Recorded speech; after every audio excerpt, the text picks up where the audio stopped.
আসসালামু আলাইকুম দর্শক, দেখতে পাচ্ছেন আমাদের শিকদারকান্দি এক লোকের দুই চোখ উঠে পায়ের রক কেটে এখানে নির্জন জঙ্গলে ফালি দেওয়া হয়েছে। আর মোটামুটি এখানে মানুষের অনেক ভিড়। আর হলো যে আসামি মোটামুটি সন্দেহজনক ভাবে তারে আটকানো হয়েছে। এই যে এই লোক, কি ধরনের সত্যতা এখনো তা জানা যায়নি, কিন্তু যতটুকু বোঝাতেছে পুরো মেরে ফেলা চক্রান্ত চলছিল।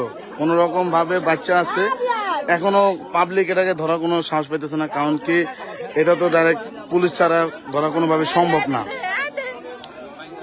মানুষের কোলাহল শুধু বাড়তে আছে। থানার পুলিশ আনতে রাইতালো না, শালার বেড়া শালারা দুটা ইউনিয়ন নিয়ে যতটুকু জানা গেছে তার চোখ বলে উঠাইয়া ওই যে ওখানে আগুনে পুড়ে ফেলা হয়েছে।